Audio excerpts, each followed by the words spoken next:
भारत माता की जय दोस्तों। मैं दीक्षा गुप्ता आपका जस्ट फॉर नॉलेज में स्वागत करती हूँ। आज हम डिमांड टॉपिक पढ़ेंगे। सबसे पहले इसके हम इंट्रोडक्शन मीनिंग के बारे में जान लेते हैं। उससे पहले मैं एक एग्जांपल लूँगी। जैसे आप लेफ्ट साइड देख सकते हैं पिक में कि एक बैगर बैठा हुआ है एंड उसको एक घर एंड BMW कार चाहिए, लेकिन क्या ये एबल है? नहीं है। इसके पास मनी है? नहीं है। तो ये इसकी सिर्फ एक डिज़ायर है। वहीं आप राइट साइड में देख सकते हैं कि एक पर्सन वो उसे 2 kg एप्पल चाहिए है एंड यस इसके पास मनी भी है, मीन्स इसके पास परचेजिंग पावर भी है। सो ये हमारी क्या है? डिमांड। तो आपने क्या सीखा कि desire plus ability to buy is equal to demand. आपकी इच्छा हो और आपके पास परचेजिंग पावर भी हो, आप एबल भी होने चाहिए उस पैसे को पे करने के लिए जो उस कम्युनिटी का प्राइस है, तभी वो आपकी डिमांड कहलाएगी। ओके। सो इंट्रोडक्शन में हम क्या लिख सकते हैं? Demand is defined as a quantities of a product which a consumer is not only desiring to purchase and able to purchase but is also ready to purchase at a given price at a given point of time. वो उस समय उस price पे वो चीज़ purchase करने के लिए बिल्कुल रेडी है। ओके। सिर्फ इच्छा ही नहीं है उसकी, उसके पास परचेजिंग पावर भी है। नेक्स्ट मीनिंग, मांग का अर्थ। Demand is the quantities that buyers are willing and able to buy at alternative price during a given period of time. सो इसमें क्या है कि हम ओवरऑल प्राइस, ओवरऑल कम्युनिटी का डिमांड देख रहे हैं। जैसे मैं कहूँ कि विंटर्स में आपकी डिमांड टी एंड कॉफ़ी की डिमांड ज़्यादा होती है कंपैरेटिवली कोको कोला एंड जितनी भी कोल्ड ड्रिंक्स होती हैं आपकी, एंड समर्स में कोल्ड ड्रिंक की डिमांड ज़्यादा है। तो यहाँ पर हम क्या देख रहे हैं कि कोल्ड ड्रिंक में तो आपका पेप्सी, कोको कोला सब कुछ आ जाता है, लेकिन हम क्या बात कर रहे हैं? ओवरऑल। ओके। तो ऐसे ही हम डिमांड की मीनिंग है हमारी।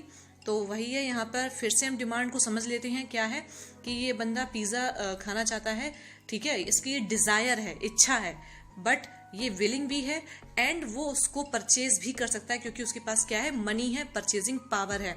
सो वो डिमांड होगी हमारी। तो desire, willingness plus purchasing power, ये चीज़ आपको याद रखनी है। डेफिनेशन, मांग की परिभाषा की बात करें तो ये हमारे प्रोफेसर हिब्डन ने दी है। Okay. Demand means the various quantities of goods that would be purchased per time period are different prices in a given market. Okay. So यहाँ पर ये जो की डेफिनेशन है आपको एज इट इज़ ही पढ़नी पड़ेगी, बिकॉज डेफिनेशन में आप कुछ भी चेंज नहीं कर सकते हैं। अगर आप स्टूडेंट हैं तो इसको आप एज इट इज़ लर्न करिए।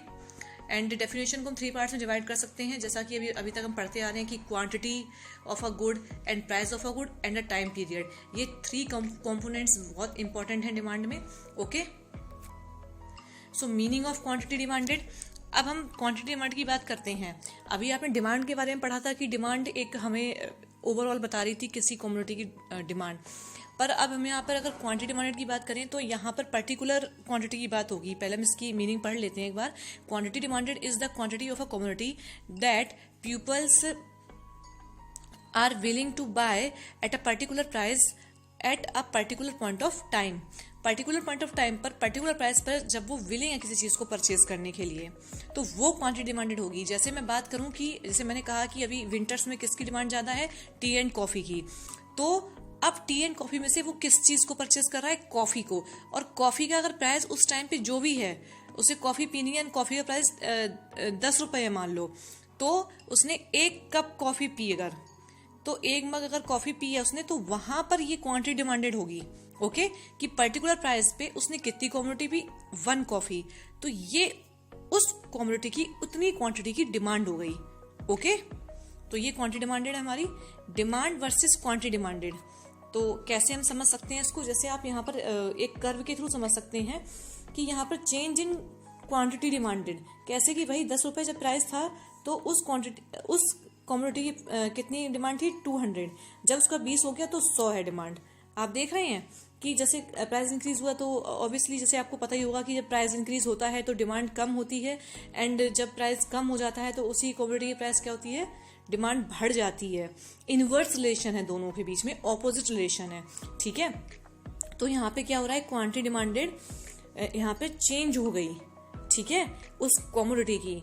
लेकिन अगर हम यहाँ पे बात करें तो देखो आप, ये 10 रुपए में पहले ये 100 क्वांटिटी खरीदी जा रही थी, फिर उसी 10 रुपए में ये 200 क्वांटिटी खरीदी जा रही है। ठीक है। जब हम सिर्फ क्वांटिटी की बात करेंगे तो यहाँ पर क्या है कि 100 और 200 क्वांटिटी खरीदी जा रही थी, प्राइस में जो भी था प्राइस सेम था, बट डिमांड क्या होगी कि इसकी डिमांड बढ़ रही है, स्टेबल है, प्राइस स्टेबल है, फिर भी डिमांड बढ़ रही है, तो ओवरऑल हम क्या देखेंगे कि डिमांड का इंक्रीज होना।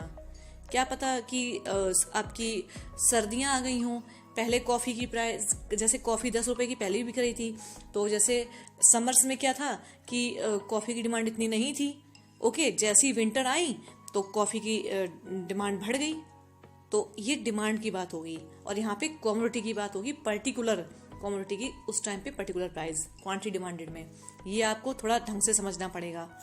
ओके, दूसरा एग्जांपल हम ले लेते हैं एक और।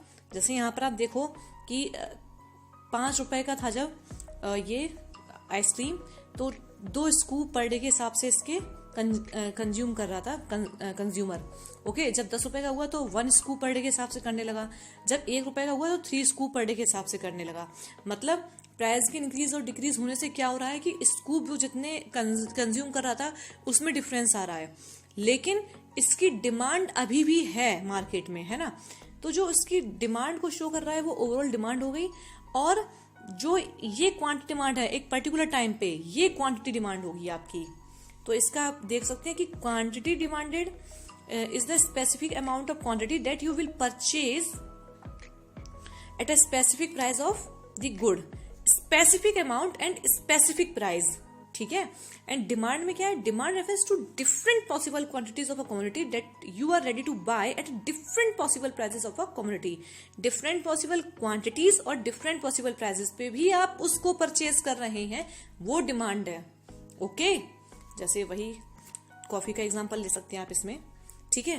एंड आप क्या करेंगे, अपना इवेल्यूशन कर सकते हैं इन क्वेश्चन का आंसर देके, define demand and differentiate between demand and quantity demanded.